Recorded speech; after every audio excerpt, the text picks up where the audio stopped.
हाय दोस्तों, एक बार फिर से स्वागत है आप सभी का हमारे यूट्यूब चैनल में। आज हम पढ़ेंगे कक्षा 12 फिजिक्स। टॉपिक का नाम है विस्थापन धारा। ठीक है, अब इसमें हम पढ़ेंगे विस्थापन धारा की आवश्यकता, और इसमें हम निकालेंगे विस्थापन धारा का व्यंजक। ठीक है, तो आइए हम इसको पढ़ते हैं पहले कि विस्थापन धारा होती क्या है। ठीक है दोस्तों, तो आइए विस्थापन धारा के विषय में हम पढ़ लेते हैं। विस्थापन धारा वह धारा है जो समय के साथ, ठीक है, जो समय के साथ विद्युत क्षेत्र में परिवर्तन के कारण उत्पन्न होती है। ठीक है, विद्युत क्षेत्र में परिवर्तन के कारण उत्पन्न होती है, उसे हम क्या कहते हैं, विस्थापन धारा कहते हैं। ठीक है दोस्तों, आइए तो आगे हम पढ़ते हैं कि विस्थापन धारा की हमें आवश्यकता क्यों पड़ी, क्या जरूरत है कि हमें विस्थापन धारा की आवश्यकता पड़ी। तो इसके विषय में हम थोड़ा सा पढ़ लेते हैं। ये देखिए, हमारी हेडिंग है विस्थापन धारा की आवश्यकता। हमें विस्थापन धारा की आवश्यकता क्यों हुई। एम्पियर के परिपथी नियम, एक साइंटिस्ट आए थे एम्पियर ने अपना परिपथी नियम दिया।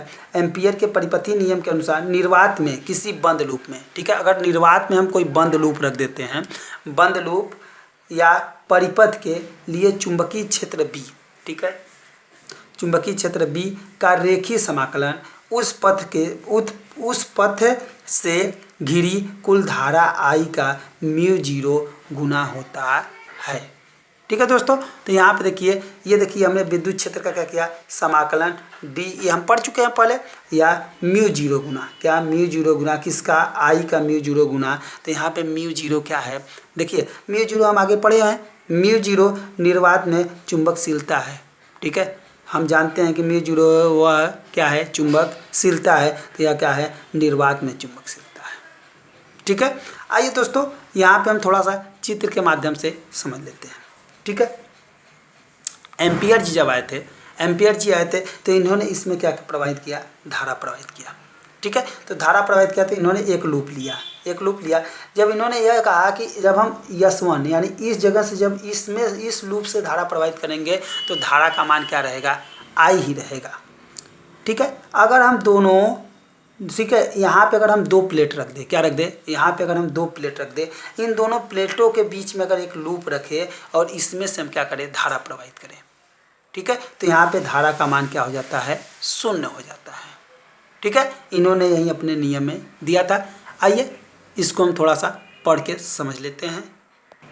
देखिए, इन्होंने एम्पियर जी ने क्या बोला था, एम्पियर के नियम के अनुसार संधारित्र युक्त परिपथ में, ठीक है, संधारित्र युक्त परिपथ में संधारित्र के बाहर, अगर हम संधारित्र क्या करें, बाहर, जैसा कि चित्र में देखिए दोस्तों कि अगर हम यहाँ पे संधारित्र के बाहर इधर धारा प्रवाहित कराते हैं, संधारित्र के बाहर धारा प्रवाहित करते हैं, तो धारा का मान, यानी संधारित्र के बाहर S1 में अगर धारा हम प्रवाहित करते हैं, लूप में इसमें हम धारा प्रवाहित करते हैं, तो उसका मान क्या हो जाता है, I ही रहता है। ठीक है, देखिए संधारित्र के बाहर किसी बंद लूप में, ठीक है, किसी बंद लूप में चित्र में हम देख रहे हैं S1 में, ठीक है, यहाँ पे हम चित्र में देख रहे हैं S1 में। देखिए दोस्तों, S1 में अगर हम धारा प्रवाहित कर रहे हैं, ठीक है, तो क्या हो रहा है, से घिरी कुल धारा तो आई ही रहेगी। ठीक है, अगर इसमें हम धारा प्रवाहित करेंगे, इसमें इस वाले लूप में बाहर, इस संधारित्र के बाहर अगर हम यहाँ पे धारा प्रवाहित करेंगे, तो यहाँ लूप में, तो यहाँ पे धारा का मान क्या रहेगा, आई ही रहेगा।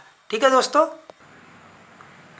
रहेगा, परंतु दोनों प्लेटों के बीच, ठीक है, यहाँ दोनों प्लेटों के बीच किसी बंद लूप, चित्र S2, ठीक है, दोनों प्लेटों के बीच अगर कोई दो प्लेट लगाया हुआ है, उसमें कोई लूप हमने रख दिया है, जैसा कि चित्र में हम आपको दिखा दे रहे हैं। यहाँ पर देखिए चित्र में दोस्तों, यहाँ पर दिया है, इसको हम मान लेते हैं S2, ठीक है, इसको मान लेते हैं S2। इन दोनों प्लेटों के बीच अगर लूप कोई रखा गया है, इसमें हम धारा प्रवाहित करते हैं, तब क्या होता है। ठीक है, तो इन्होंने बोला था कि धारा का मान क्या होगा, 0 होगा। तो आइए देखते हैं क्या बोला था इन्होंने चित्र में, S2 से घिरी धारा का मान क्या होगा, 0 होगा। तो जो कि धारा की अविरलता के सिद्धांत के विपरीत होगा। ठीक है, धारा की अविरलता के सिद्धांत के क्या होगा, विपरीत होगा। ठीक है, तो इसके बाद मैक्सवेल जी आए थे। मैक्सवेल जी ने अपना कुछ मत दिया कि नहीं भाई, कुछ उन्होंने भी अपना इस पे कुछ मत दिया कि इसमें कुछ कमियां हैं, उस कमियों को दूर किसने किया, मैक्सवेल जी ने किया। तो आइए थोड़ा सा मैक्सवेल जी को भी पढ़ लेते हैं। चलिए मैक्सवेल जी को पढ़ते हैं। इस विसंगति को दूर किया मैक्सवेल जी ने। मैक्सवेल जी ने इस विसंगति को क्या किया, दूर किया। मैक्सवेल जी ने अपने नियमों में कहा, क्या कहा, उन्होंने बताया। मैक्सवेल जी ने क्या बताया, मैक्सवेल जी ने बताया, उन्होंने बताया कि बैटरी से, ठीक है, बैटरी से जैसे ही संधारित्र को करंट, ठीक है, कनेक्ट किया जाता है, ठीक है, यहाँ कनेक्ट किया जाता है, कनेक्ट करेंगे तो प्लेट ए, ठीक है, अगर हम बैटरी से जो ही संधारित्र को कनेक्ट करेंगे तो बैटरी ये लगातार क्या देना शुरू कर देगी, प्लस आवेश, तथा प्लेट बी लगातार माइनस आवेश एकत्रित होने लगते हैं, ठीक है। यानी जो प्लेट ए होगा, आइए चित्र के माध्यम से दिखा दें। देखिए ये जो प्लेट ए है इस पर क्या उत्पन्न होने लगा, प्लस चार्ज उत्पन्न होने लगा, और इस पे क्या, इस पे माइनस चार्ज होने लगा प्लेट बी पर, ठीक है। यही मैक्सवेल जी ने अपने कहा था। और आगे देख लेते हैं इन्होंने और क्या बोला था। बी पर लगातार माइनस आवेश एकत्रित होने लगते हैं, जिसके कारण प्लेटों के बीच क्या होता है, परिवर्तन, ठीक है, परिवर्ती क्या है, विद्युत क्षेत्र उत्पन्न हो जाता है। क्या उत्पन्न हो जाता है, परिवर्ती विद्युत क्षेत्र उत्पन्न हो जाता है, तथा प्लेटों के बीच विद्युत फ्लक्स में परिवर्तन होने के कारण उनके बीच एक प्रकार की क्या होती है, धारा बहने लगती है, जिससे हम क्या कहते हैं, विस्थापन धारा कहते हैं। यह किसने कहा था, मैक्सवेल जी ने कहा था, ठीक है। आइए हम चित्र के माध्यम से समझ लेते हैं। देखिए उन्होंने कहा था कि ए और बी के बीच, ए के बीच क्या प्लस चार्ज और बी के बीच क्या हो जाता है, माइनस चार्ज उत्पन्न हो जाता है। तो इसमें क्या उत्पन्न हो जाता है, धारा बहने के कारण इसमें चुंबकीय फ्लक्स उत्पन्न हो जाता है, ठीक है, चुंबकीय फ्लक्स उत्पन्न हो जाता है। तो इन्होंने कहा था कि जो इसमें विस्थापन होगा वही क्या कहलाएगी, यानी चुंबकीय फ्लक्स का कुछ विस्थापन, तो विस्थापन वही क्या कहलाएगी, विस्थापन धारा कहलाती है। यह मैक्सवेल जी ने कहा था, ठीक है। अब देखिए वास्तव में क्या होता है, इसमें देखा जाए वास्तव में क्या होता है कि संधारित्र के आवेशन के समय संयोजन तार में यहाँ 2 बार संयोजन लिखा गया, संयोजी तार 2 बार लिखा गया। संयोजी तार में चालन धारा IC क्या उत्पन्न होने लगती है, IC, तथा संधारित्र की दोनों प्लेटों के बीच विद्युत क्षेत्र में परिवर्तन के कारण विस्थापन, इसमें क्या उत्पन्न हो जाता है, विस्थापन ID बहती है। इस प्रकार धारा की अविरलता के सिद्धांत का उल्लंघन नहीं होता है, ठीक है। इसी प्रकार से क्या होता है, धारा के क्या अविरलता के सिद्धांत का क्या होता है, उल्लंघन नहीं होता है, ठीक है दोस्तों। थियरी समझ में आई। तो आइए अब हम आगे थोड़ा सा इसके व्यंजक को निकालते हैं, ठीक है, विस्थापन के व्यंजक को हम निकालते हैं। ये हमारा हेडिंग है, विस्थापन का व्यंजक। माना संधारित्र की प्लेट का क्षेत्रफल A है, ठीक है, संधारित्र का जो प्लेट हमने संधारित्र लिया था वह उसका पूरा क्षेत्रफल हमने क्या माना है, A माना है। इस पूरे प्लेट का क्षेत्रफल हमने क्या माना है दोस्तों, A माना है, ठीक है। मान लिया कि पूरे प्लेट का जो है क्षेत्रफल हमने क्या मान लिया, A मान लिया दोनों प्लेट का, ठीक है। आइए आगे देखते हैं। A है, इस पर किसी क्षण आवेश Q है, ठीक है, इस पे जो आवेश उत्पन्न हो रहा है प्लेटों पर वह क्या है, Q है। तब संधारित्र की दोनों प्लेटों के बीच विद्युत क्षेत्र E बराबर क्या है, सिग्मा, यहाँ पे एप्सिलॉन 0, सिग्मा क्या है, एप्सिलॉन 0। अब हम करते हैं, जहाँ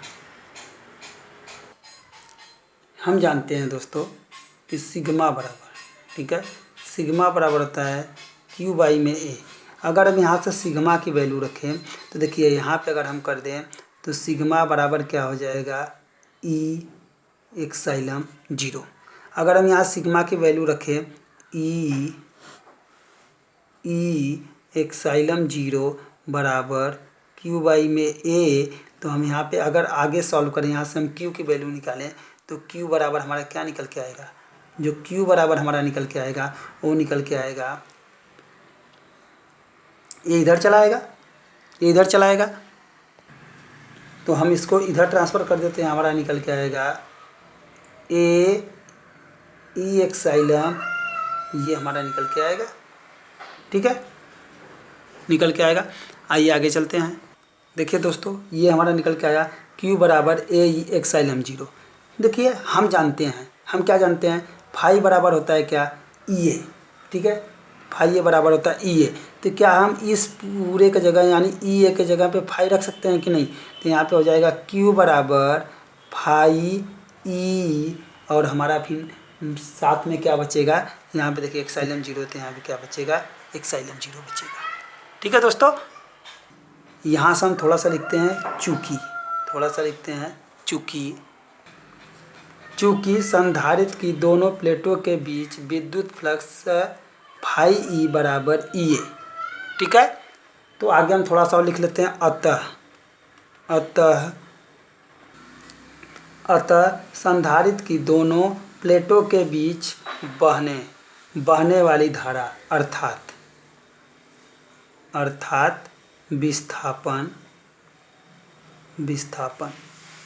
विस्थापन क्या होगा, आई डी।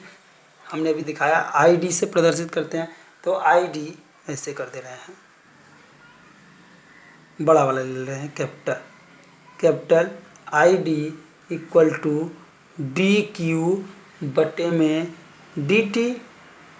ठीक है, बराबर, अगर हम यहाँ पे क्यू की वैल्यू रख दें, यहाँ से हम अगर क्यू की वैल्यू रख दें यहाँ पर डी क्यू के जगह, तो क्या हो जाएगा, I D equal to D by में क्या हो जाएगा, डी टी, और क्या निकल के आएगा, फाई ई, और साथ में क्या आएगा, एक्साइलम जीरो, ये निकल के आएगा दोस्तों।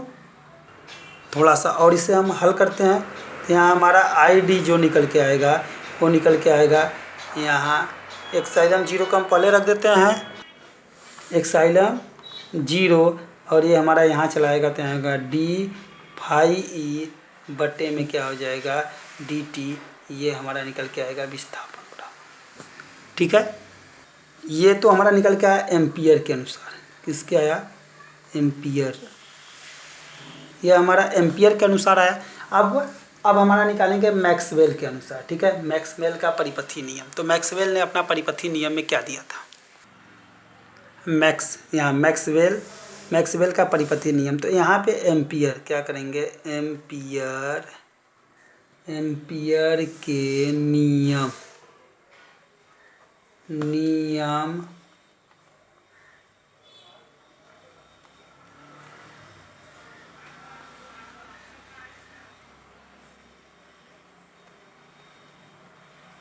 आई का संशोधन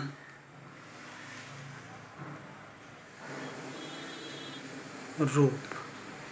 ठीक है, मैक्सवेल जी ने इसके एम्पियर के नियम में क्या किया था, कुछ संशोधन किया था। तो क्या संशोधन किया था, आइए आगे देखते हैं।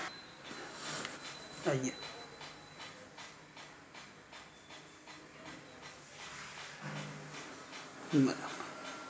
म्यू जीरो आई सी, ठीक है, धारा लिया, अब प्लस क्या, म्यू जीरो यहाँ पे विस्थापन ले लिया।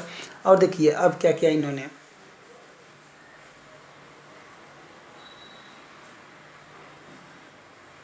यहाँ से इन्होंने क्या कॉमन लिया, म्यू जीरो ले लिया कॉमन, और आया क्या, आई सी, अब प्लस क्या आया, आई डी, ये हमारा निकल के आया। फिर इन्होंने आगे कुछ और किया, यहाँ पे हम आई डी का मान रख देते हैं, क्या रख देते हैं, आई डी। तो आई डी हमारा क्या निकल के आया था, एक्साइलम जीरो डी फाई, अब बट्टे में क्या निकल के आया था, डी टी। ठीक है, तो यहाँ से हम क्या करते हैं, आई डी की वैल्यू यहाँ पे रखते हैं। जब आई डी की वैल्यू हम यहाँ पे रखेंगे तो हमारा क्या निकल के आएगा, ये निकल के आएगा, चुंबकीय क्षेत्र बराबर म्यू जीरो। अगर हम इस वैल्यू को इस जगह पुट कर दें, ठीक है, तो हमारा क्या निकल के आएगा, आइए देखते हैं। तो यहाँ हमारा निकल के आएगा आई सी, और प्लस में एक्साइलम जीरो, इस वैल्यू को पुट कर रहे हैं, तो डी फाई, अब बट्टे में क्या आया था, डी टी आएगा। ठीक है, यह मैक्सवेल के अनुसार हमारा निकल के आएगा। यानी मैक्सवेल के अनुसार क्या था, संधारित्र में क्या, संधारित्र में आवेश। ठीक है, यानी मैक्सवेल के अनुसार संधारित्र में आवेशन के समय चालन धारा और विस्थापन धारा, चालन धारा और क्या, विस्थापन धारा, दोनों ही क्या होते हैं, उपस्थित रहते हैं। ठीक है, कौन बोला था? मैक्सवेल जी ने बोला था कि अगर हम किसी भी संधारित्र को आवेशित करेंगे, यानी समय, इसमें क्या रहेगा? समय चालन धारा। ठीक है, समय के साथ अगर हम उसमें क्या करेंगे? आवेशन करेंगे, तो चालन धारा और क्या विस्थापन धारा दोनों ही क्या रहेंगे? वहाँ पे उपस्थित रहेंगे। ठीक है, आइए हम इसके कुछ नोट के विषय में पढ़ लेते हैं। कुछ नोट कर नोट फर्स्ट में हम पढ़ लेते हैं ऐसी। ठीक है, ऐसी किसी, आगे आइए दोस्तों नोट पहला पढ़ते हैं। ऐसी किसी भी सतह जिसका परिमित बंध लूप है तो गुजरने वाली, ठीक है, गुजरने वाली यहाँ कुल धारा रहनी चाहिए। गुजरने वाली क्या? कुल धारा, चालन धारा IC और विस्थापन धारा, यानी चालन धारा क्या? IC, चालन धारा IC और विस्थापन धारा ID का योग होता है। ठीक है, यानी कुल धारा I बराबर क्या होगा? IC प्लस क्या? ID होगा। ठीक है दोस्तों, सॉरी यहाँ पे थोड़ा सा लिखने में मिस्टेक हो गया है, तो यहाँ हम कर देते हैं I बराबर IC प्लस क्या? ID, दोनों के योग के क्या होगा? बराबर होगा। यह पहला नोट्स। अब दूसरा नोट्स हम देखते हैं दोस्तों। दूसरा नोट्स क्या है? हमारा दूसरा नोट्स क्या कहता है? संधारित्र की प्लेटों के बाहर केवल चालन धारा IC बराबर I होती है। ठीक है, विस्थापन धारा नहीं होती है। यहाँ पे क्या? विस्थापन धारा नहीं होती है, केवल क्या होती है? चालन धारा होती है। ठीक है, अब तीसरा नोट्स हम लिख लेते हैं। तीसरा नंबर क्या है? विस्थापन धारा ID तथा चालन धारा IC बराबर होता है। मिस ID बराबर IC। ठीक है, ये तीसरा नियम हमारा कहता है। ठीक है दोस्तों, अगर दोस्तों इस वीडियो में लिखने में कुछ त्रुटियां हुई हो तो आप इसको सुधार लीजिएगा। अगर वीडियो आपको पसंद आया हो तो ज़्यादा से ज़्यादा शेयर करिए, लाइक करिए और सब्सक्राइब करना ना भूलिए हमारे चैनल को। जय हिंद, जय भारत दोस्तों।